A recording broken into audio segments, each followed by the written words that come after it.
Welcome back to the Stephen Sully study. I've got another very compelling, fascinating, interesting conversation about to happen for not only my podcast, but also for the Woodbury House channel. The man who is on the other side of the screen, we're doing a Zoom interview, is a guy called Al-Diaz, or Al-Diaz, aka the original Samo. And if anyone understands street art, contemporary street art, graffiti, they're going to understand what that means. So welcome onto the podcast, bro.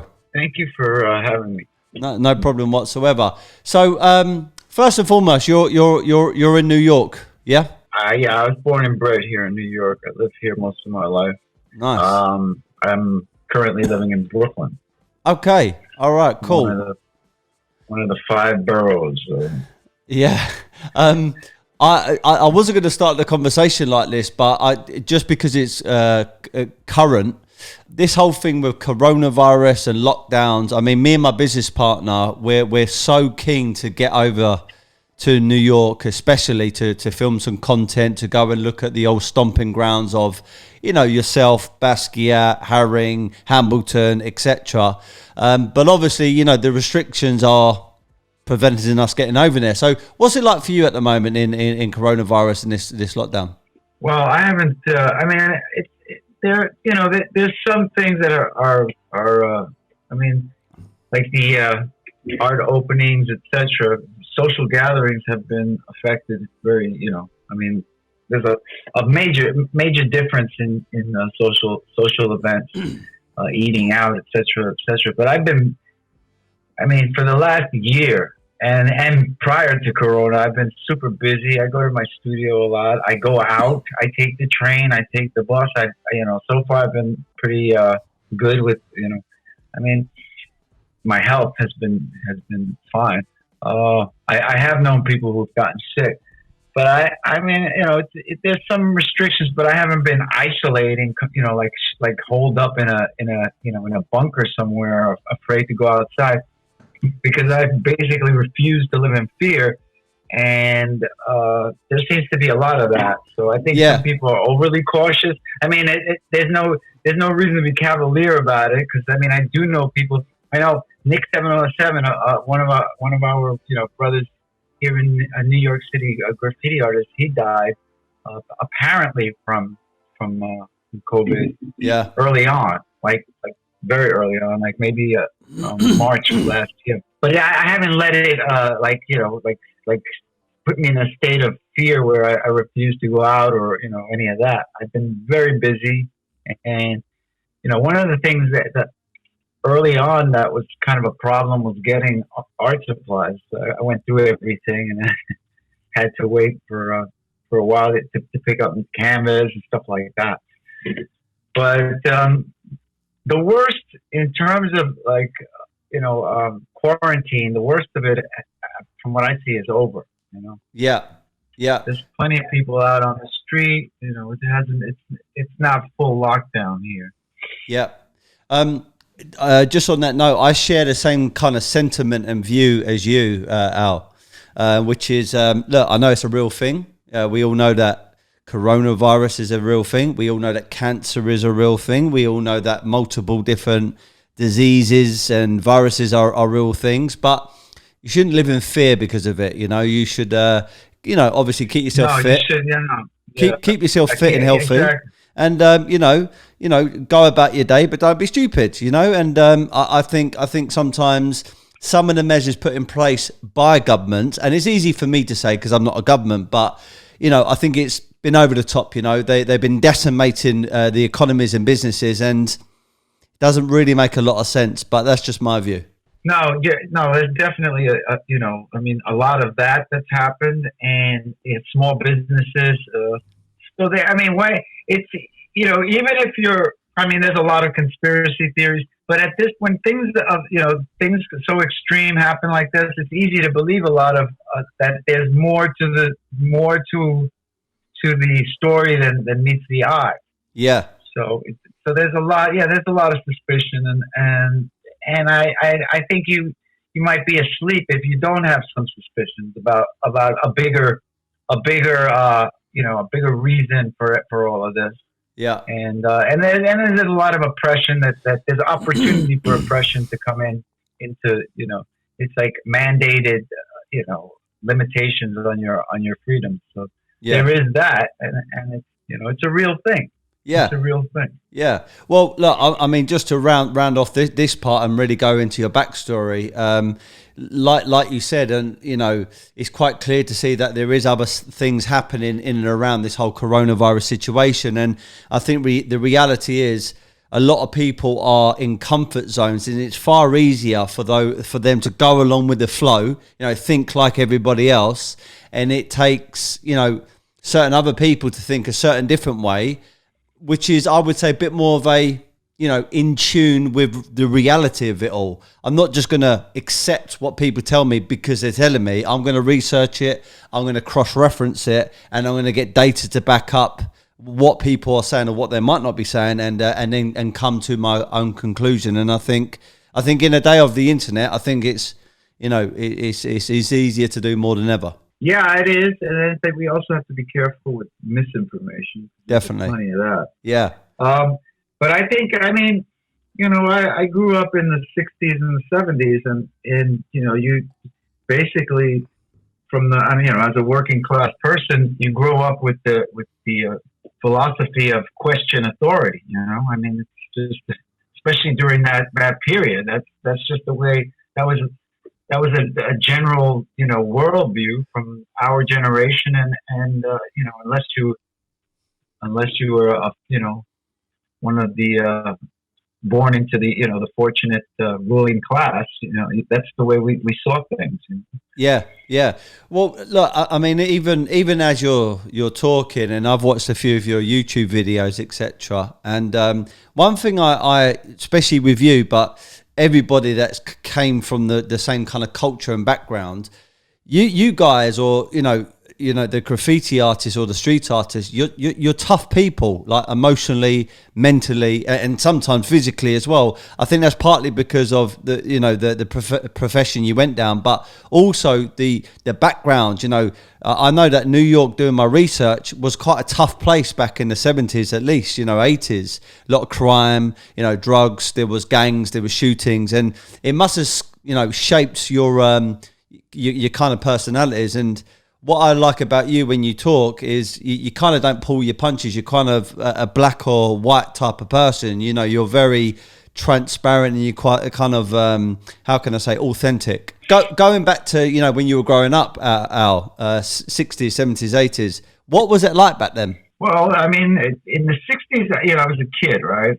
And the city seemed a lot less violent than say when I was a teenager, where New York had just deteriorated. It was dilapidated, and it became one big fire after another, and drugs, and you see people get shot, people kids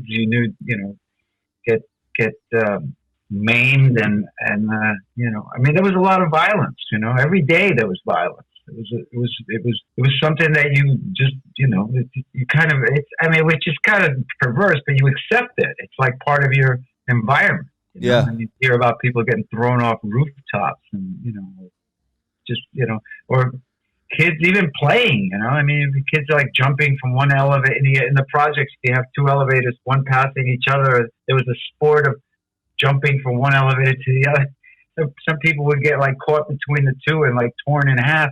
So all these crazy, bloody, violent experiences become almost normal and commonplace, and you develop a tolerance, and that's where the toughness comes in. It's just, and it's not. I mean, not everybody grows up that way, but it was it was a reality for us. Yeah, getting knives pulled. I had bayonets put to my neck. So your tolerance or acceptance of this kind of discomfort becomes, the bar is very much raised. So, yeah. So you can deal with things. I mean, it's not, if you can deal with that, it's like, people that go through war or something, everything else is easy after that. Yeah. Yeah, for sure. Like one of the let's say, perceived problems of the modern world, especially with young people growing up, is there's far too much choice. But then also the perceived problem maybe back in the day, 70s and 80s, before the age of internet, before the age of social media, and before the age of multiple new sectors being developed, is lack of choice. And, let's just say, 70s and 80s, where there was lots of gangs and violence and stuff, it could have been quite easy to go into that kind of, world, selling drugs or violence and stuff. I mean, how come you chose the route of being a street artist, Al? Well, because, it's like, it usually has to do, like, what people that got into, like, the kids that got into, like, gangs and stuff like that, usually it's because your parents weren't like, like that, controlling over you. So, and I went to Catholic school, and I had the friends I had. I mean, we were, a lot of the kids played sports or, did things that are a little more, I don't know, constructive than just hang out and join gangs. And it just ended up that way. I think it was, I don't think my mother would have, or my father would have made it easy for me to be sneaking out, to go hang out with a bunch of guys wearing cut off denim jackets and with a gang logo on the back. It's so a lot of it is your family. Yeah. That, I mean, they kind of, sort of control what you can and cannot do. Also, I don't know, there was no real attraction to that because, I mean, these, like a lot of gangs are portrayed as, these, charismatic, like in romanticized, there's some sort of, charismatic people. But the truth was, a lot of them were just kind of like, knuckleheads that you really were not particularly interesting to you, to me anyway. Yeah. And I mean, I knew a few guys, and the more colorful guys. And I had friends that were they weren't close friends, but acquaintances and people I knew who were involved in that. But I don't know. I was, I started making art as a very young kid, so it was just my interests were not in hanging out with a big group of guys. It wasn't. Yeah. Some people are just born followers, and I think that was attractive to people that wanted to be in a cluster of many, many people. Mm. Well, I mean, I've never, been in a gang, but I can imagine it's a sense of belonging, being in a kind of a family and giving them a route to. I'm not saying success by any stretch, but some kind of path that they can take. And like you say, it gets glamorized because of films and stories and etc. And people only see the upside, which is maybe the money, maybe the lifestyle, but what they fail to realize is you're only one bullet away of having your life ended, or maybe a knife stuck in the side of you. But I kind of find it interesting how that world shapes a lot of artists, from fashion artists to street artists to singers, rappers. I think it's an interesting connection. Yeah, there were. I mean, okay, here. Yeah, it's very much romanticized. I mean, I do know like one or two guys that were members of that lifestyle that actually ended up becoming, like one guy in particular, T333, who was actually whose graffiti show appears in the Faith of Graffiti, the John Norman Mailer book, the first graffiti book. He was involved in a Lower East Side street gang, and he became a playwright. Right. But he's like an exception to the rule. But the whole idea of family and support and all that kind of thing is probably one of the biggest attractions, because I think a lot of people that were involved came from, like once again, the family thing was from broken families or kids that were just out on the street all the time. So I think that the family, the belonging, because people are people. People want to be, people want to be with other people. Yeah. And that was probably a big attraction for that. But yeah, it gets romanticized, and I think people that they don't really see, like, they don't really know that history, or I mean, most of my friends from are contemporaries, let's say, who I grew up with on Avenue D in a housing project, or basically a council flat, like a rough part of town. I mean, like three-quarters of those guys are dead. They're no longer here. So, and they stayed in that. I was fortunate enough where around 74, 75, my parents moved us to Brooklyn, to a more, like a slightly more suburban. Now, it wasn't suburbia, but it was less, we were no longer in the middle of the Lower East Side. And, quality of life was, greatly improved. But the people that stayed there, they got kind of like, sucked into that, were never able to get out. A lot of them are no longer on. So the environment can swallow you, Absolutely. Look, so I know me and you have only been speaking for only now and a few messages. So a bit about my background, Al. I'm not your typical art dealer or gallery owner, or someone who's been qualified in art for many, many years. I by chance got into the art market back in 2014, or actually it was 13, just before. I would regard myself as a bit of a passive sort of art lover. I enjoyed it, but it wasn't a profession of mine. I was in marketing and sales and stuff, and I had a very, very large art dealer approach me, and he said, look, I think you'll be good at doing the art dealing and selling.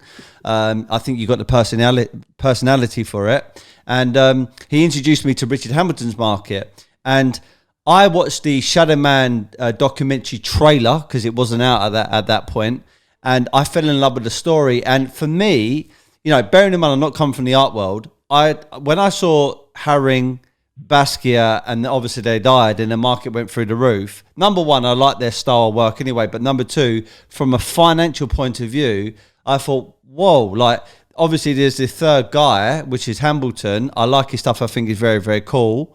But clearly, in years to come, the market's going to mature and go up as well. So I was gripped.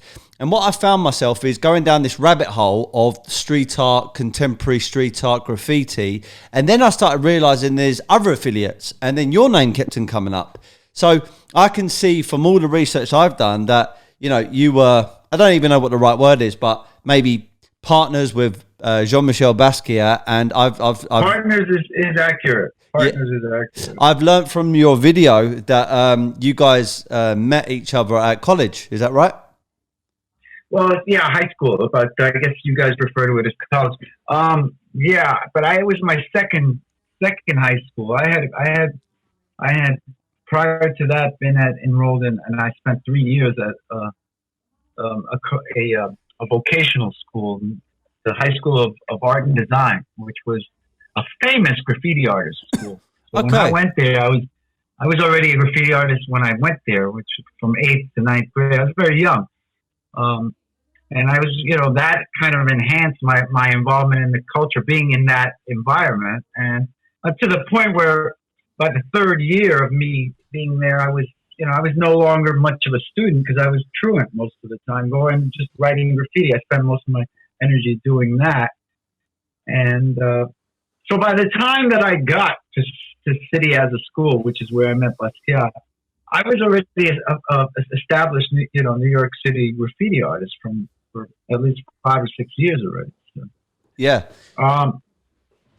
Right. And then, me and Jean were friends for about a year and a half before we actually started. Maybe a year before we started doing the same old graffiti. Yeah. A lot of people, it's quite often misconstrued that we started in 1977. It actually was in January of 1978.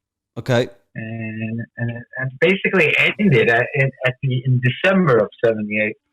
Here, let me grab this. When the article in the Village Voice came out, and much to we had this is my book that explains the history of beautiful of Samo graffiti. But Yeah, we had a big falling out over the fact that, see, Jean Michel had seeked out the media, so he wanted to he wanted to tell the story, and I just felt that it was once we did that, it was kind of over, because the whole thing was based on anonymity, and Yeah. but So yeah, so but go so on. yeah, so there's a couple of things there. So before we get into, like, let's say your kind of partnership or relationship with Jean Michel Basquiat, and you know, how things developed, and also the phrase or the as you reference it in one of your videos, the product, because it's more of a product, it's not an individual Samo or Samo. I'm quite surprised because I interviewed Cope 2 recently, who's a street artist, and I've also interviewed, Yeah, I know Cope. yeah, Christopher Ellis, who is Days, and there's a few others. Yeah, A lot of these guys, they learnt on the streets, they learnt their craft by just practicing, you know, and becoming an artist. But you're saying you actually went to kind of school to learn it as well.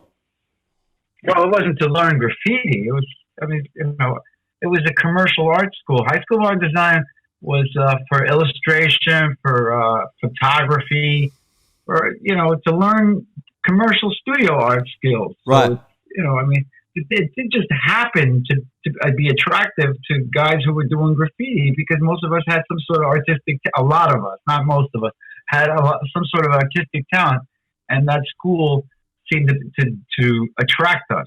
So Right. there was quite a few of us. Right. Quite a few of us, and some notable graffiti art, Yeah. like really notable, like such as, you know, Tracy 168 was a classmate of mine. Flint, for those who dare, was a schoolmate. Pistol One, Earl Shasta, a lot of members of the United Graffiti Artists were, you know, SJK 171, one of the more notable. This is an early first generation graffiti artists who were citywide, and who made a big impact on the culture. So, you know, so it was from the very beginning. Art and design was an important school for graffiti culture. Yeah. So my readings and my findings is the phrase or the tag Samo is almost Samo. Yep. So it's like when you guys used to meet up with each other, it's like, how you doing? It's same old, you know, that kind of stuff. It was more It was derived from that. It was derived from that. Yeah. But it kind of got morphed.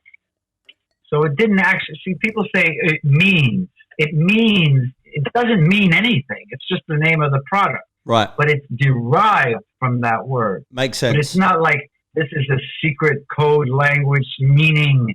Meaning has a meaning. Yeah. And it doesn't mean anything. Yeah. So it was just, which was really funny, because Jean Michel, it was a word that we were kicking around. We had everybody saying the same. And then he gave it this, when he wrote this really funny story about this religion, this place where you could buy religions. He called the religion Samo, because it was, I guess, an available word that we all knew, you know, that we were all using. And it gave it that much more humor. It's, of course, inside humor, because, you know, we knew what like our circle of friends knew what we were referring to, but it didn't stand for or mean that, you know, literally, like same old shit as an old. Because when you think about it from a literal perspective, the same old shit can't be an alternative to anything, because it's the same old shit. Yeah. So true. no, it doesn't mean the same. But that's where that's the sound, or that's where it came from. But, so it gets a little convoluted. Not everybody can grasp that, you know. Yeah. Well, when I listened to you earlier on your YouTube video, like you said, the correct word is derived from like a term, but it was more like the sound. You know, it was like you know. Exactly. Yeah. So it's so people I mean, generally want a very easy explanation for stuff, and to oversimplify things, and then they just it means so. And then one person, this is the cut and paste world of information. So one person says it, and then the next person leaves out one letter, and by the time you get to like around the circle, Yeah. it's a game of telephone. You know the game of telephone, where the Yeah. Yeah. Yeah. and that's how information is proliferated, and Yeah. it never fails. Let me tell you, it never fails. It's just always that way. So you and Jean Michel quite naturally must have come up this concept. So was it, because my understanding again is you guys were, let's say, tagging it around the streets, but you wasn't putting your face and your image to it. You was like undercover. Was that right at the start? Yes, it was anonymous, and it was a group effort. It was me and him doing it as, it's like we were selling something, that's why I refer to it as a product. It was kind of a cult, sort of based on this religion that didn't exist. It could have been an elixir. I mean, it was, the way it was described was very, ambiguous, and it just, it could do anything. It was like this miracle product that could, change your whole life. So it was not,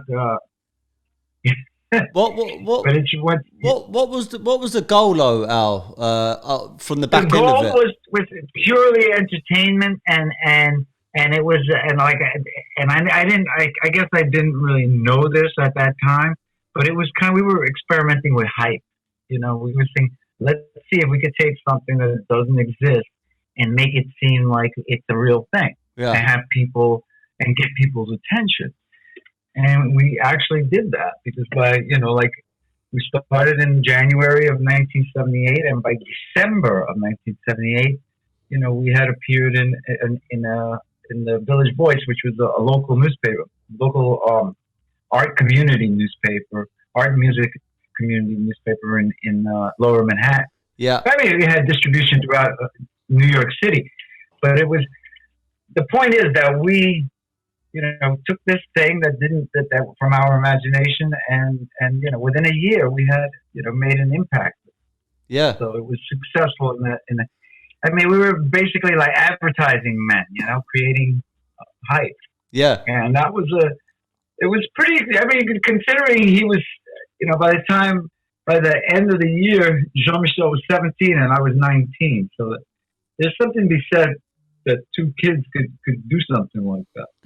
It's powerful because, like, now in reflection, I mean, 35, 40 years later, or if not more, 40.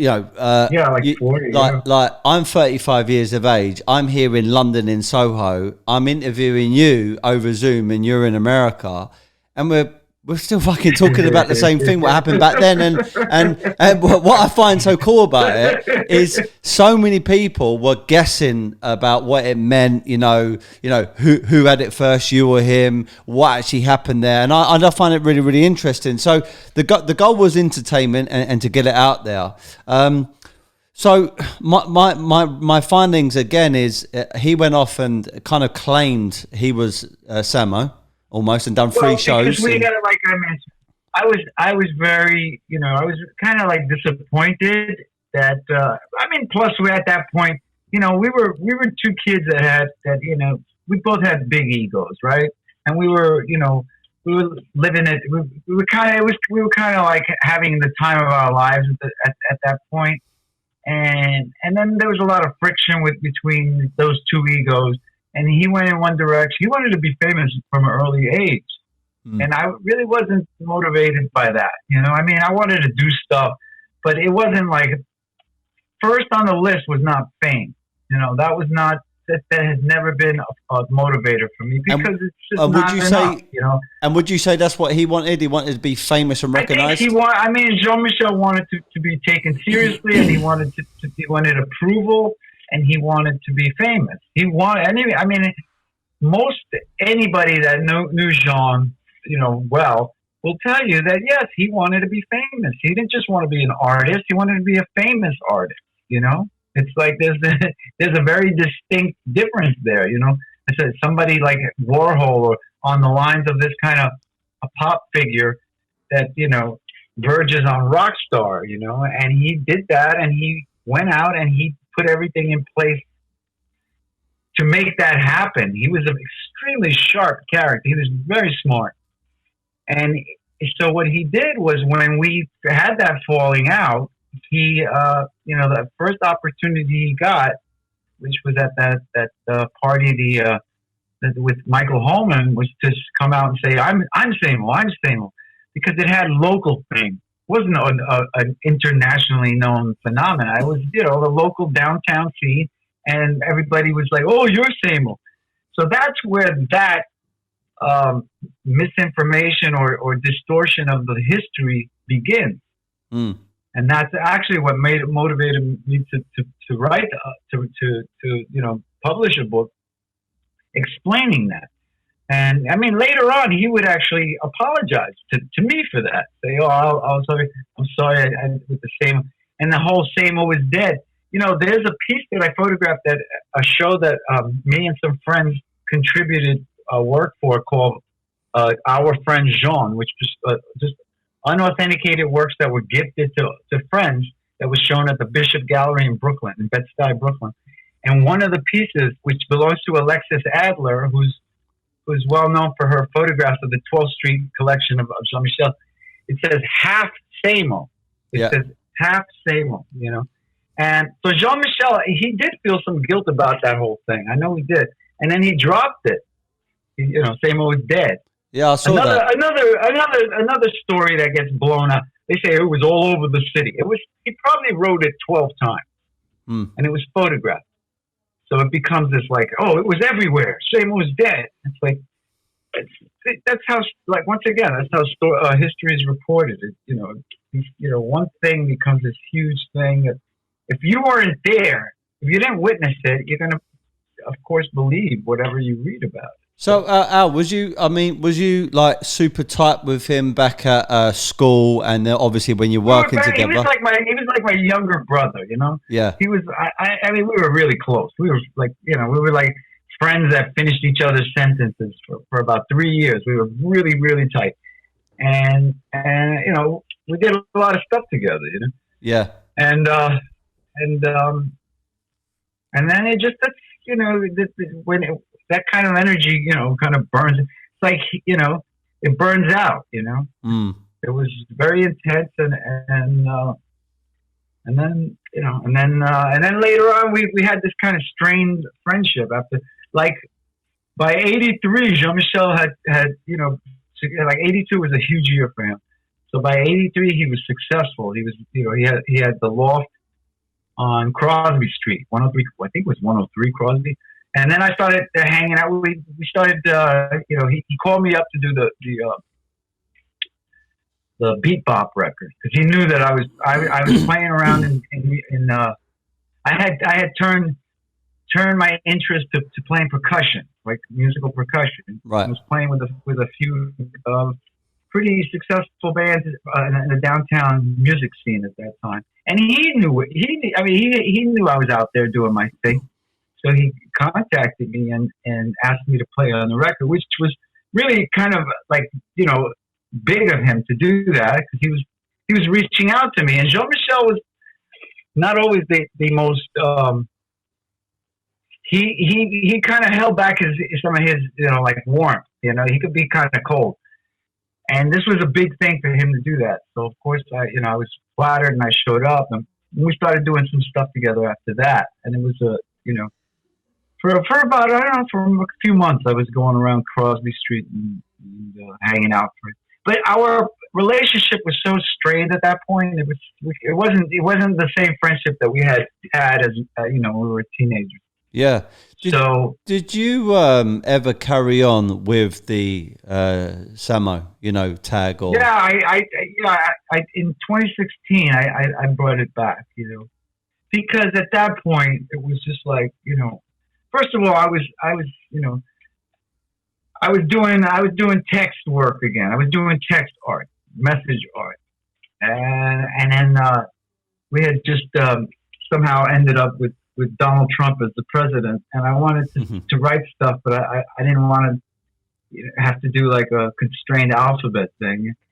That, and combined with I guess I got a little bit fed up with hearing with the whole Jean Michel Basquiat history, like the half history that had become so like that was the story. So it was time for me to reclaim it. Like nah, that's not how it went. And listen, the way I see it is, as long as I'm alive, I'm obligated to tell a history the way it happened. Of course. Because it's just it's my responsibility as far as I'm concerned. Yeah. I mean, when you read history, and after you experience what I've experienced, like being excluded, stuff like that, you start thinking about. I mean, like how the expression "history is written by the victors," and it's got to be absolutely true. And you have to think about, like, imagine, like, people like Napoleon Bonaparte or Julius Caesar reading things that were written nowadays about what happened, say, hundreds of years ago or 2 millennia ago.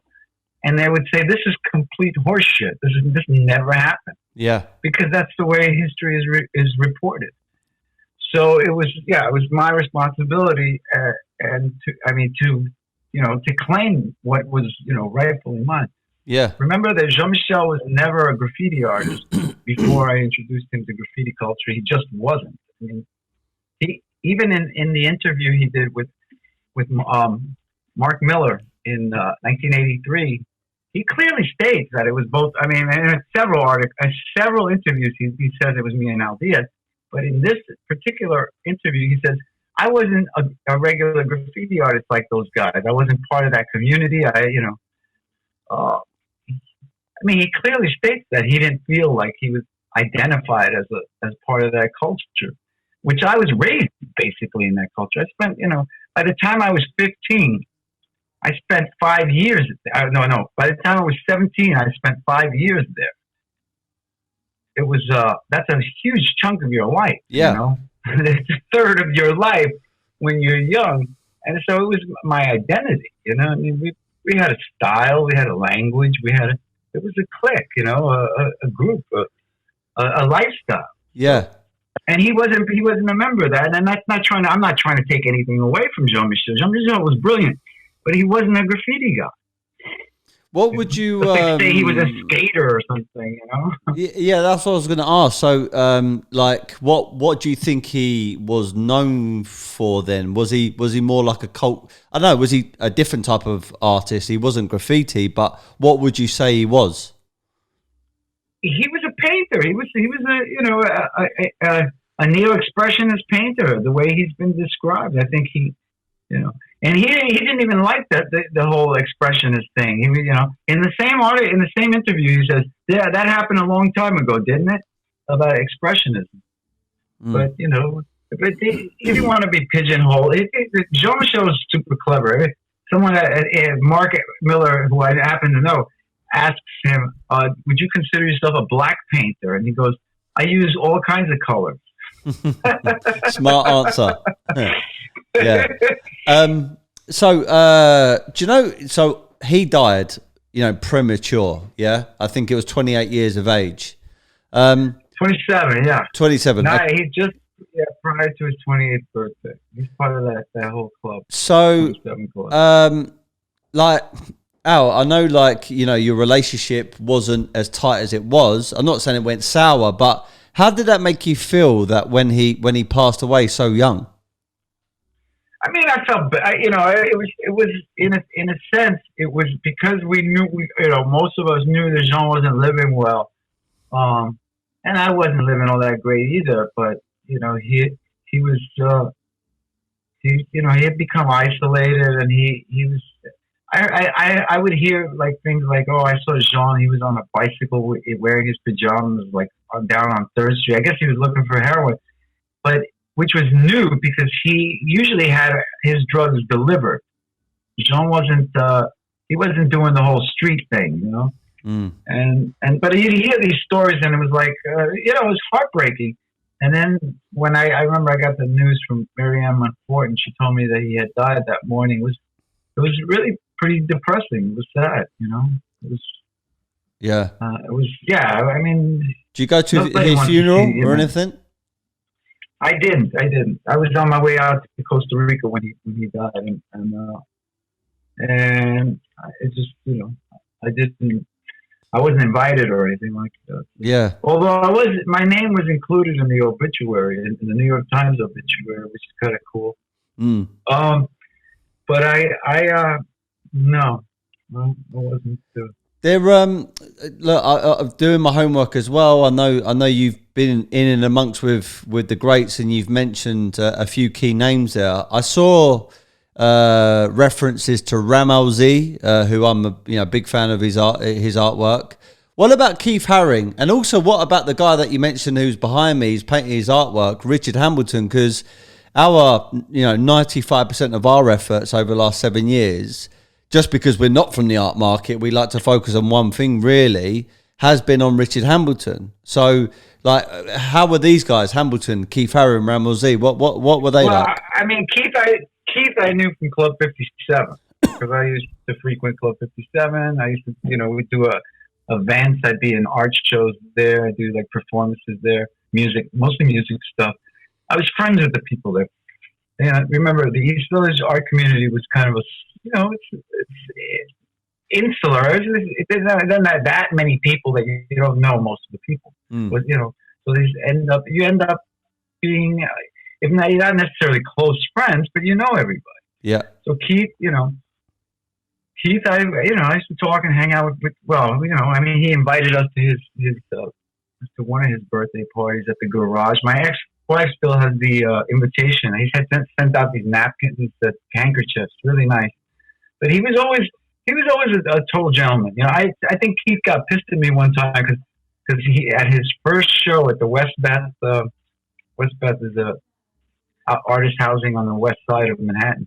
He had a show in a basement there, and I told him I was going to buy one of his posters. I think it was like $50 or something. Yeah. And I never did it. And he was like, "Yeah, whatever, dude." So I think he was a little disappointed about that. But Hamilton, the only time I actually hung out with Hamilton was a kind of a dark thing. I was with this guy, Baby Mike, and we were both strung out on heroin. And we were this is when he lived at the garage that used to be a club. It was a gas station, a gas station that had somehow been taken over by some people. A friend of mine, this other guy from the Rivington School, Linus, was living there with Richard Hamilton. Right. But we were just the whole experience had nothing to do with art. My interaction with Hamilton was all about drugs. And right. He's another one that lived rough, He was quite he didn't compromise on the whole, lifestyle. So his face basically fell apart, Yeah, he had a hole. Oh yeah, man, he had a hole. crazy. It's terrible. Yeah. Crazy. It's really, really a shame. But other than that, but I ended up somehow with a drawing of his that I have here. Nice. I put it away. Another friend of mine, Nemo Labrizzi, gifted me with it's a drawing, one of his line drawings on a page from a paperback novel, a paperback book or something. Yeah. On a yellowish paper. It's pretty cool though that I have. Yeah, that's sick. A question I like to ask artists, especially the guys or the people that were in and around. Can you get that? Excuse me, 1 sec. No problem. All right. So I like to ask this question to artists who are in and around the time of Hambleton, Keith Haring, Jean Michel Basquiat, and so on. Quite clearly, you guys started doing your work because you had a love for painting, and also to to explore your creativity, and express yourself in a certain way. But then over time, as you've seen in documentaries, including The Radiant Child and also with Richard Hambleton and Shadow Man and multiple different others, these works or their works started becoming commercialized. I mean, you could even say about yourself and all these other artists, it starts becoming commercial. Sure. And there's different ways of doing Yeah. it. You could start doing it with like, galleries or art agencies or collaborations with big organizations. And then when you start looking at the auction houses, I mean, looking at your ex-partner, Jean Michel Basquiat, one of his pieces in 2017 went under the hammer for $110.5 million. I mean, do you ever sit there and go, how the freaking hell did that ever happen? Because that's crazy. So what's your view on that, Al? I mean, it's a little perverse because it's not like he got any of that money. I know, yeah. But it's a reflection on people and possessions and wanting to own. People, the rich want to own. Have a piece of this history, have a piece of culture, have a piece of the coolness that surrounds it, and it's about possession. So yeah, and if you're willing to pay that much money to own something, I mean, the way I see it is like I could buy a whole block. I mean, a block I think a block means something different in here in the United States. A block is a whole street. Yeah, I'm with you. An avenue and a street. And you could buy a whole, probably in certain areas, for that money, you could buy a whole block of brownstones or buildings. So it's a lot of housing. It's like something much more useful. And for me, I mean, I have no use for one painting if I had $110.5 million to spend. So it's that kind of thing. It's just, what do you value? So, I mean, like, I don't have to look at any particular one. I mean, I love Miro, and I don't own a Miro, but I can go to the museum if I really want to see that. So yeah, if I had that kind of money, I would. It's just, but then again, it's where I'm from, right? I mean, like I mentioned earlier, I'm from a working class history, so yeah, we tend to view money in a different way. Yeah. Yeah. So to me, it's about owning and control and possession. It's very, it's not a very organic feeling to want to own something like that. So to me, it doesn't impress me.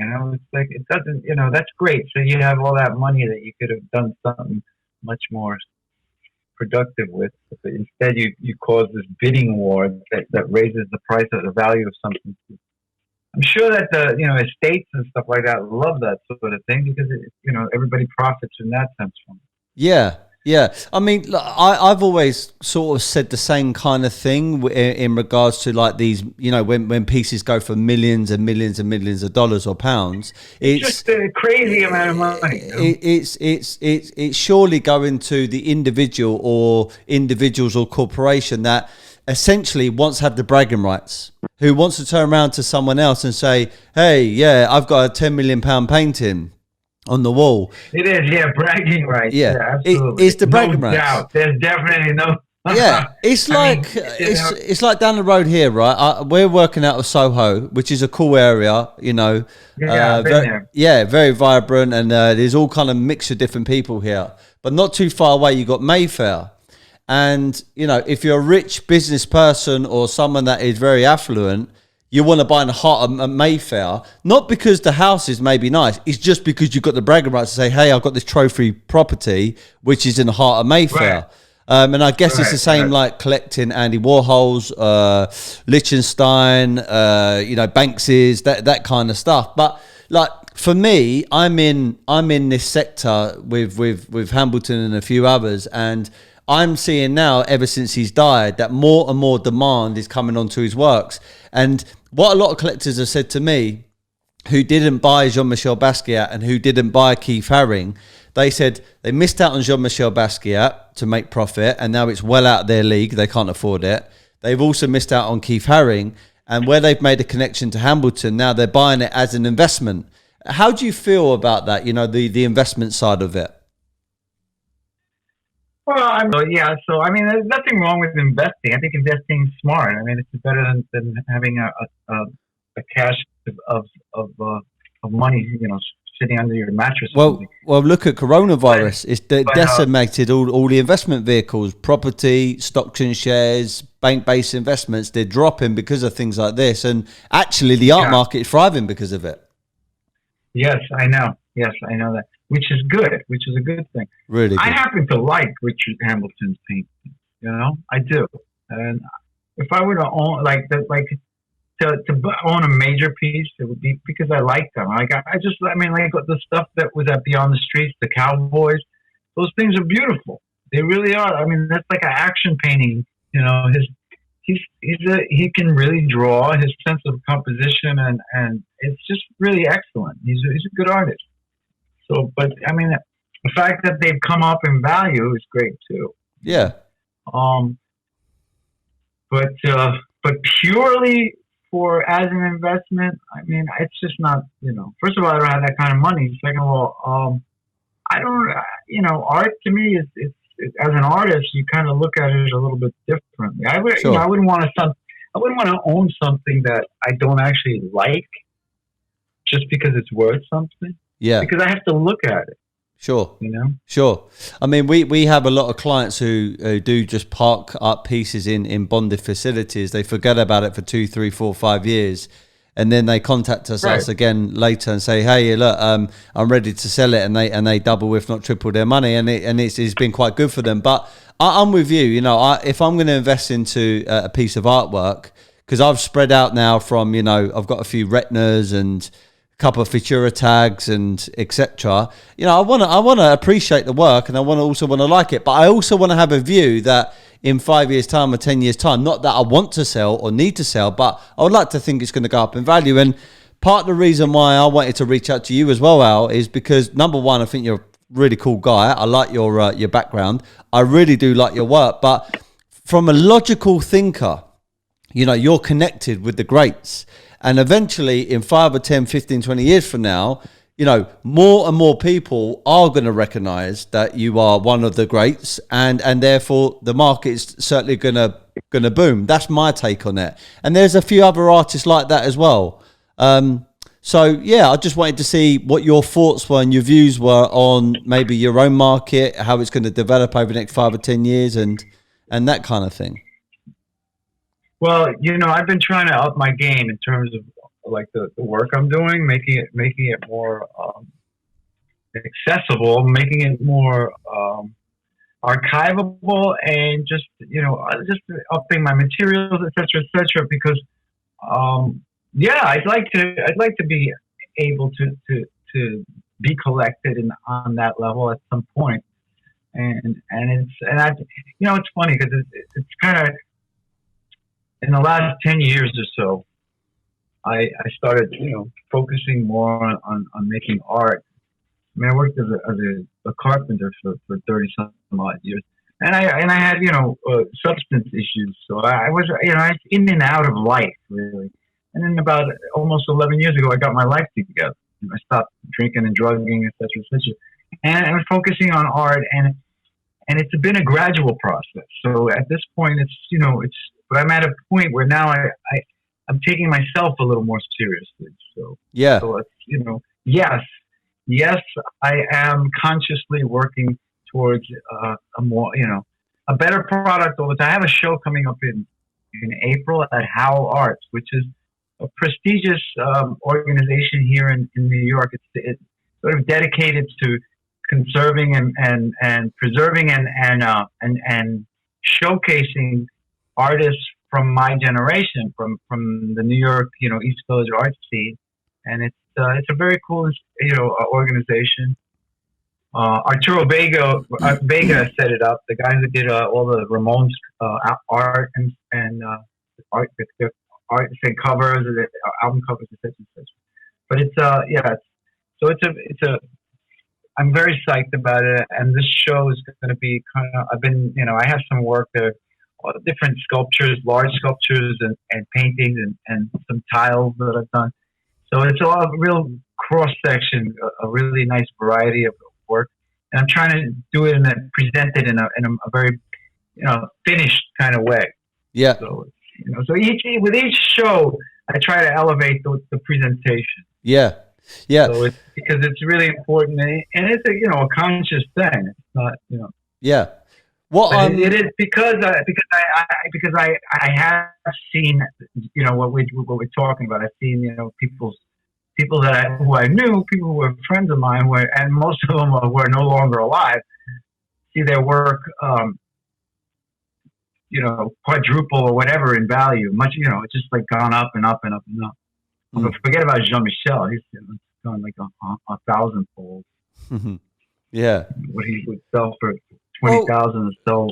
Can I ask you a question? I've got my own take on this, but why or what makes an artist, 100, 200, 1,000-fold over a certain time period? What makes it do that?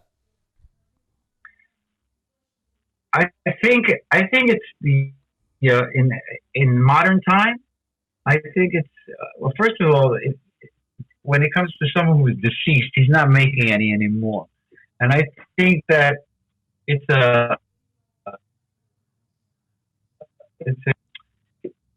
what's the word? It's the kind of it multiplies. It's people. There's the hype. There's the myth of that person. What we refer to as the cult of the personality, which makes that person that much more of an attractive commodity, and also a big factor, the fact that they're no longer producing, and I think it's a cumulative thing over the years where it becomes this kind of people don't even know why. Maybe in some cases like they don't even particularly like it, but it's cool thing to have, or it's the bragging rights again. So I think a lot of it has to do with the cult of the personality. In this case, I'm talking about my contemporaries. I think there's a lot of mythology that's associated with, like how cool everything was. How.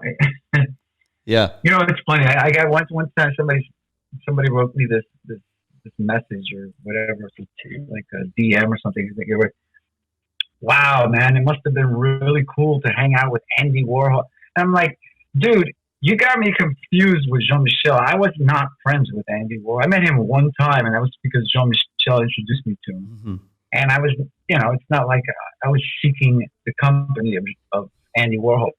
So it was just, but it's this kind of like, it becomes this scrambled history. Like it all happened. Like, you might as well throw in like Duchamp and Frida Kahlo in there. It's like everybody was around at the same time. It's complete craziness, but that's what I don't know. That's how these stories end up. So. Yeah, I mean, like my take on it is a few things really. Is the education, I think, first and foremost, because when I was introduced to Hambleton's work, I mean, bearing in mind I would say normal, typical geezer bloke from London. I didn't have an art background whatsoever. And when I was shown, first of all, without any narrative, without any stories behind Hambleton, I was like, well, it's a black figure on, like a shadow on a bit of canvas. What's the big deal? And then when I watched the Shadow Man documentary, man, everything changed. I was like, I get it now. And I think number one with any artist, taking away how it looks, it's the education. And I say, art is very similar to food. And this is going to sound a bit weird, yeah? Yeah? Like, I hated, I've said this a few times, I hated avocados, right? I think it was the texture. I think it was something about it that was quite slimy that I didn't like. But over time, as I started educating myself on the good fats, it preserves your life, it's good for your brain functions, etc. Now I can't get enough of them. I have them every single day. And it shapes your taste buds. And I think number one, it's about the narrative and education. Then I think it's about how you purport that artist, in your shows and in your content. And then I think one of the other key things, which I was going to ask you, is collaborations. If you can collaborate with certain brands and organizations and maybe other artists, people can link you, to affiliates. So have you ever gone down collaborations with, fashion brands or organizations, you know, like Levi's or Converse or Nike or anyone like that? I've done various collaborations, but nothing for major brands or for fashion per se. I mean, I've actually, because of for legal reasons and issues with the same old copyright, I have produced my own apparel and tote bags and that sort of thing. And most of the collaborations I've done were generally for some sort of benefit thing, you know, events and stuff like that. Right. But in terms of selling selling a same old sweatshirt for $300, it seems contrary to the philosophy of what that particular graffiti means. So integrity is a big thing for me. So I've never really also to make someone else's, you know, I mean, to use my brand to sell somebody else's product seems a little bit odd. Yeah. I can do that myself and benefit more from it. So I'm very, you know, distrusting towards you know, people like, I mean, like when you, I mean, I don't want to go too. I can go on about it, but Sure. So I mean, I usually collaborate with other artists on stuff, you know, Yeah. works, and I collaborated several times with Dave Navarro from the musician, Jane's Addiction, Yeah. and the tattoo shows here. I mean, he's pretty well known for all sorts of reasons. But that was you know, mutually beneficial to both of us. And I've collaborated with some printers doing prints and stuff like that. A small company, House of Brew, located in Massachusetts, and Pepper Spray Press here in New York State. So it's usually more independent, individually owned companies that I've, you know, been willing to collaborate with. Yeah, sick. Over the years, I've made some investments into, you know, various different companies, etc. Number one, because I love what they're about, and number two, obviously, to build the company and make it a success. And one of the companies that I've been still am a part of, is a clothing company called Dark Circle Clothing. Oh yeah. It's a Birmingham-based brand. They're doing extremely well. And they're very consistent. It's a very clean looking brand. And there's a point to this, okay? So back in 2016, they done a collaboration with the Richard Hambleton IP. You know, and they done shadow figure jackets, etc. And it was very cool. It got us into Vogue. So Woodbury House, our brand, we presented the collaboration. It was sick. It was really, really sick. But anyway, we've always spoke about working with you because your style now, you know, the text, I'm not talking about Samo, I'm talking about what you do now. You're very, very fitting with their image. And maybe this is not the right time to try and negotiate a business transaction, but, you know, you're the way you do stuff and the way their brand is, I've known plenty of times, me and the owner of that brand have spoke about you. So, yeah, I mean, I think the crossover between art, especially street art and graffiti, to streetwear is so fitting, you know, and you hit different demographics. Well, that's very interesting. I mean, I noticed that brand because there's somebody I follow on Instagram, a model that I follow that's always, she seems to represent, Emily O'Donnell, she seems to represent Black Dark Circle. I know her, yeah. So so I'm aware of it, and I mean, something like that. See, when it comes to the that's a whole different. There's a whole different thing, dynamic going on with what I do now as opposed to same old graffiti. And I mean, it's to me, it's for fairly obvious reasons. Also, the collaboration aspect of me and there's the Basquiat estate, which you know, there's a legal conflict there. But with my work, that's different. You know, then we can talk about doing something. You know, it's not a, you know, it's not the same old. You know. Yeah, sure.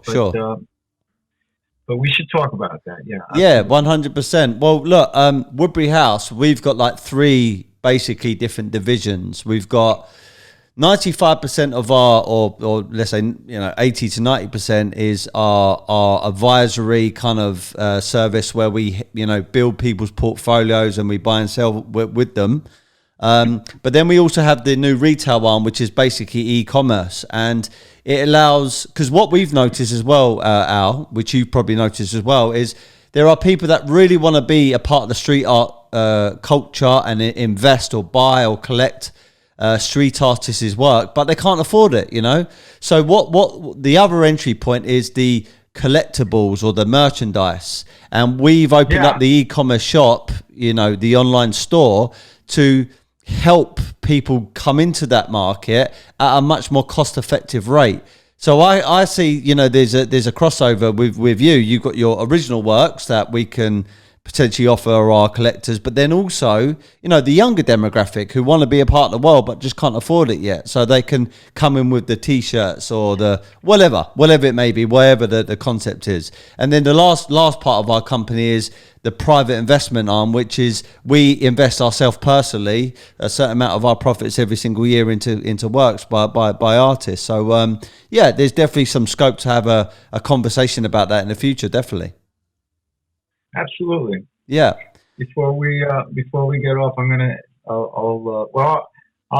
think I sent you my email and stuff like that. But I will give you more information so that we could talk or we set something up. Yeah. Well, look. So I kind of asked it earlier, but so I know you said you're like in the last 11 years you've really focused down on your art and stuff. Where do you actually see your market going over the next 5 or 10 years, and where do you see contemporary street art going? Because as you well know, your affiliates or the predecessors, their markets are booming, but what about across the board, the landscape of contemporary street art? Where do you see it going? Because like Christie's and Sotheby's, their results are booming at the moment. I think it's it's being taken more seriously, and there's going to be some I think there's room for a lot of us to actually be able to succeed at this, like on a good scale, on a higher scale. I see it. I don't see it going away anytime soon, because it seems like lately most of the news that I've been getting from people that I'm dealing with is usually positive news in terms of sales, et cetera, et cetera. And I've been this year, during COVID, the year of COVID has proved actually, good for me in terms of selling and stuff like that. So I see it moving forward. Yeah. I think that there's always going to be people that are, because there's a lot of people that have jumped on the bandwagon, and I think that there's a lot of street art that looks a lot alike. I think, too many Mickey Mouses and Basquiat crowns and all those motifs, and it just gets, but people cancel themselves out if you don't come up with something like original and that has some real content, something that whatever. If it doesn't even have to be political or charged, but it just has to have some originality, something that's that makes it distinct from everything else. I think that people will cancel themselves out, because there is a lot of competition in there right now. There's a lot of players, but I think it'll level out at some point. Yeah. Well, I mean, like only the strongest will survive, and it'll be a better market too. Yeah. For the Yeah, I think the artists that stand for something, got a cool story. People that are all authentic, they've got their own style. I mean, if you look at, going back to the three, Jean Michel Basquiat, Keith Haring, and Hamilton, I mean, they're completely different. If you look at, I would say absolutely different. Haring looks like a bit more like pop art, something that Andy Warhol would have done. Richard Hamilton, shadow figures. I mean, like they always talk about the precursor to Hamilton, which is Banksy, got his inspiration from him. The stencils. And their work has lived on. And then, like you said, there's so many of these copycat kind of type artists out there trying to leverage, what other people have done, and it doesn't come across authentic. And what I like about your text work as well, Al, is when I see it, I can clearly see it's yours. I can clearly see it's your style, Yeah. and it's also your personality. There's not a lot of people. There's not a lot of people who do what I do, which I really, right, for the time being, I'm very, very, I'm very pleased about that. But it is me. I mean, it's my opinions or my observations, et cetera, and it's kind of an extension from the whole same old thing, because it's about saying stuff. It's remarks, social criticism, et cetera. And I do it in a different way. But it's, I kind of, got this niche, with the New York City subway system letters, which. So apart from the quotes and the text and stuff, is there any other type of art that you do, or you just focus on that for now? Right. I mean, I do other things. I do, I've always, made three-dimensional objects and stuff like that. I was small carvings, larger sculptures. So, but I try to incorporate it all into, so it ends up where, those objects become vehicles for my text. So I guess I focus mostly on text at this point. But yeah. But I don't think I'm going to stay there forever. I also did a lot of caricatures and cartoony drawings of just street people on the street. Yeah. Characters from our time, our generation. Yeah. Funny characters. Do you know your text? Because I would like to own one of them eventually. So do you paint them, or how do you go about? I do. I have some that are actually painted. I'll send you a link. I just got a message from somebody who's a friend of mine who's representing me. But we're showing some stuff in Germany. But they are painted. I'm going to send you. I'll send you the link to my Dropbox. Yeah. And Al, I know I've asked you what you kind of influenced your style and how you came up with even the first kind of products that you formed many years ago. But who inspires you as an artist now? Like, what inspires you? Wow, I mean, a lot of writers inspire me, but have always inspired me. In terms of artists, I mean, I have a list. I'm really terrible when it comes to rattling this stuff off. But I mean, there's I have. Yeah, give me 1 second. I'm trying to look at some stuff that might help me answer this question better. Yeah, I mean, there's a lot of young guys like nobody particularly famous, but a few street artists that I've been working for. My friend Jilly Ballistic here in New York. I got a friend Jean Oyala in Puerto Rico. I'm just awful with this. I just forget. I kind of like hit a wall. But a lot of my graffiti associates.